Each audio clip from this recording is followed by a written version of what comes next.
Interpreter log 7th, December 1st, 2022. Working with Garrett today, and I accidentally missed my Andrew class. Seems when he rescheduled December 7th from 4 to 6 p.m., I thought it was, he did that yesterday. I thought it was today, and in fact, it's in 6 days from today. He did it a week, Wednesday to Wednesday. Anyhow, that happened, but I was working with Garrett. Very interesting. Increasingly doing the practice on Adobe Premiere, and we're working with Garrett on Adobe Premiere, and it's really good. So not only am I able to help him, but by helping him, I'm actually helping myself. Period. It sounds self-evident, but not really. Who really knew? I guess lots of people do. I didn't. How when you help someone learn and impart what you know, you end up growing yourself. Kind of fascinating.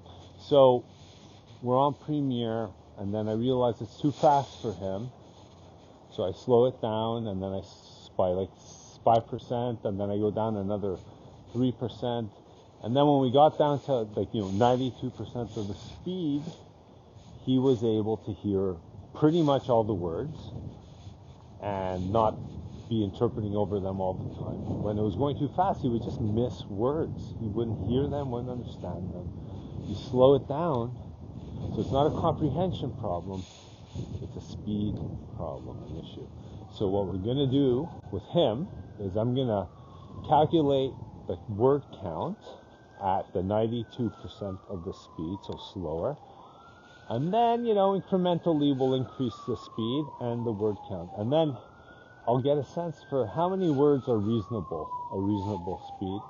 And I'll find my sweet spot in terms of word count, and I'll do the same to my own clips and take a much more methodical approach to the learning. Now, that being said, working on Premiere and the multiple audio tracks that it has is amazing, because now what I could do is I don't have to do a whole session. I'm going to start doing smaller chunks and finding ways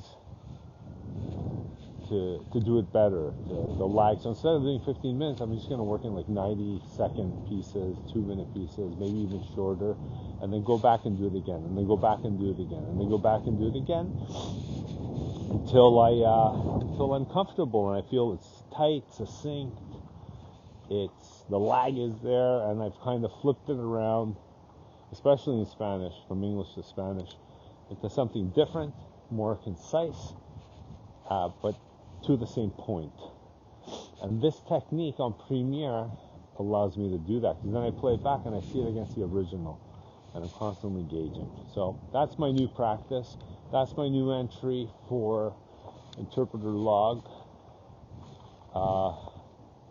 I feel empowered a bit.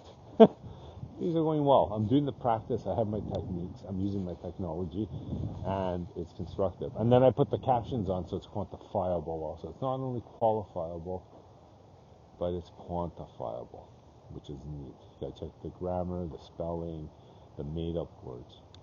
All right. Interpreter log 7. Baker out.